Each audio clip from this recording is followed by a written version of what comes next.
Thank you for attending my presentation slash opinion piece on how discounts ruin gaming. Is this an inflammatory title so I can get more views? Yes. But also, hear me out here, bruh. Once upon a time, buying a video game was a ritual. Back in the 90s and early 2000s, a new game hitting the shelves was an event. You didn't just pick it up, you planned for it. You saved, you anticipated, you pre ordered, sometimes even camped outside stores. Out here pictured as people camping outside of a GameStop for the release of Modern Warfare 3. $60 wasn't just a casual price, it was a commitment. And that commitment created respect. You expected that developers had to deliver something worthy of full price. Each title was attempted to be polished, definitely marketed meticulously, and was treated as a sort of cultural event. These games had weight. They weren't just disposable entertainment that you could grab and forget. They were supposed to be individual experiences that you committed to. It's not like a blockbuster where you go in, run a game out for $5 for a week, toss it back when the rent's over. But as we all know, something killed this ritual, and it wasn't the pandemic. Digital storefronts arrived. Steam, Xbox Live, PlayStation Store. Quick tangent, you ever wonder why all of these game companies have their own stores? Well, it's because they want a cut of that sweet, sweet moolah that Steam isn't getting them. You have to pay 30% for Steam for every sale that you make. If they have their own store and you purchase through that store, they get all of it. So that's why every game company has their own marketplace that you have to make an account for. But anyway, the ritual was gone. There was no lining up at midnight. There was no more unboxing. There was no showing off your purchase to friends the day that it came out.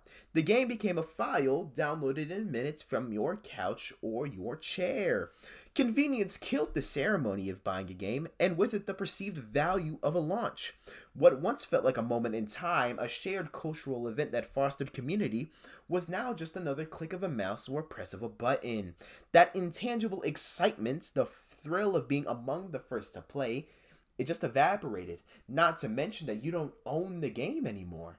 I mean, sure, you never owned the game technically because you only had a disc and it was like there, but you could do whatever you wanted with the disc. You could trade the disc, resell the disc, burn the disc onto a new CD to pirate the game.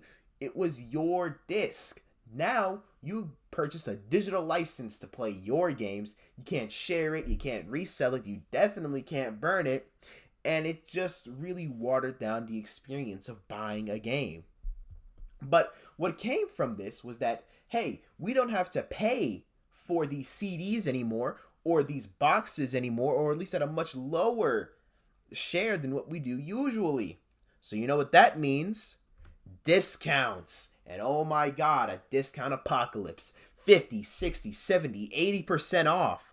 Come on now. Epic Games Store, Steam, Humble Bundle, PlayStation Plus. Games essentially became permanently discounted. The culture shifted from I want this game to I'll wait for the sale. Gamers learned patience because we are intelligent consumers, and publishers learned frustration. Why pay $60 upfront when you know that the price will be slashed in 3 months or even in a matter of weeks? Even big launches, titles that once commanded premium respect, now hover in a gray area of perpetual discounts. This constant undervaluing eats away at the perception of what a game is worth. And that's what's really killing games, ladies and gentlemen. The psychological crash of the worth of video games. Discounts didn't just hurt wallets, they hurt the mind. When every game is eventually half off, the very idea of paying full price for these developers' work seems reckless. Gamers internalize a new baseline because, hey, if there's a very good chance that the game is going to be cut in price, then why should we pay full price in the first place? It's essentially a gamble. Launch excitement fades, replaced by calculation and hesitation. Developers aren't just losing money, they're losing the emotional resonance, the commitment that made these games feel valuable in the first place. That psychological crash is subtle but brutal. It doesn't lead to you intelligently buying games and then playing them. It leads to you just hoarding games and games and games in your backlog. You're not going to play 95% of them, but you just bought them because one was $5 on sale and you heard that it was good. It rewires the industry. Every launch is shadowed by a future sale. And of course, the financial ripple effects are devastating. Studios, especially indie studios, depend on early revenue to fund ongoing projects. When gamers delay purchases for discounts, launch week revenue drops. Suddenly, studios have to hedge. Release incomplete games as early access? Absolutely. Over rely on pre-orders? Absolutely. Or implement aggressive monetization strategies. And of course, like I said before, small indies feel this even harder. Without a cash cushion, one slow launch can be catastrophic. This instability isn't just a minor inconvenience, it is a structural problem that reshapes the types of games that get made. Let's see right here, 87% of discount gamers say that 87% of PC gamers say that discounts are important from a survey at Ultra. As we can see, 36% of games are published at full price. That means that 64 are either free or discounted. 75% of PC gamers report AAA PC games as too expensive, which makes sense when everything is either discounted by 50%. Paying $60 is suddenly a tall task. So, when most of your products are being sold in discounted prices, how do publishers and developers make up that money? Enter microtransactions. They are the industry's solution to the discount problem. Cosmetics, battle passes, loot boxes, all designed to monetize engagement beyond the initial purchase. Publishers discovered that if gamers won't pay full price upfront, they will spend in small, continuous doses. Suddenly, games are no longer just products, they are services. Your wallet becomes a recurring feature, and the value proposition shifts from the game itself to the ongoing engagement loop. The focus is not to create a good game anymore, it is to create an engaging game. The business model changed faster than the public realizes, and as all things with video game monetization, mobile games spearheaded this assault. I have this chart right here showing the microtransaction revenue growing from 2012 to 2017. What's really scary about this is how much of this revenue is free-to-play and full-price game microtransactions.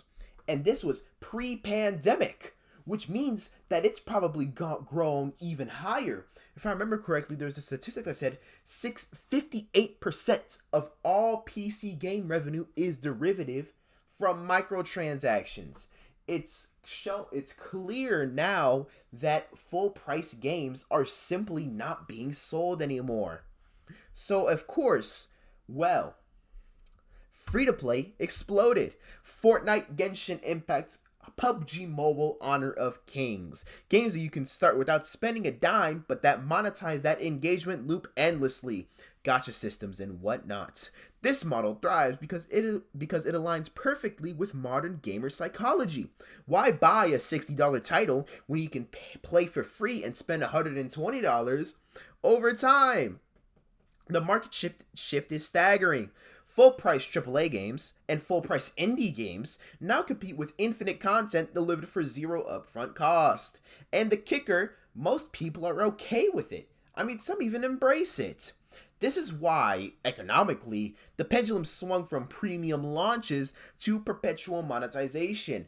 It's clear that, hey, every time a game risks to make this free-to-play launch to be the next Fortnite, and it fails, we always wonder, why did they do that? Why didn't they just make a good game? Because, hey, if you get yourselves on a Fortnite or a PUBG Mobile or a Genshin Impact or an Honor of Kings, ladies and gentlemen, you have beat the indie game industry. My bad, the video game industry. Let alone indie. Come on now. It's like they make so much money that it's worth the risk. Fortnite that has made $26 billion. That is, what is that? $26,000 million. It is an absurd amount. Plus, as of this repeat graphic that I found. And so, what is the takeaway?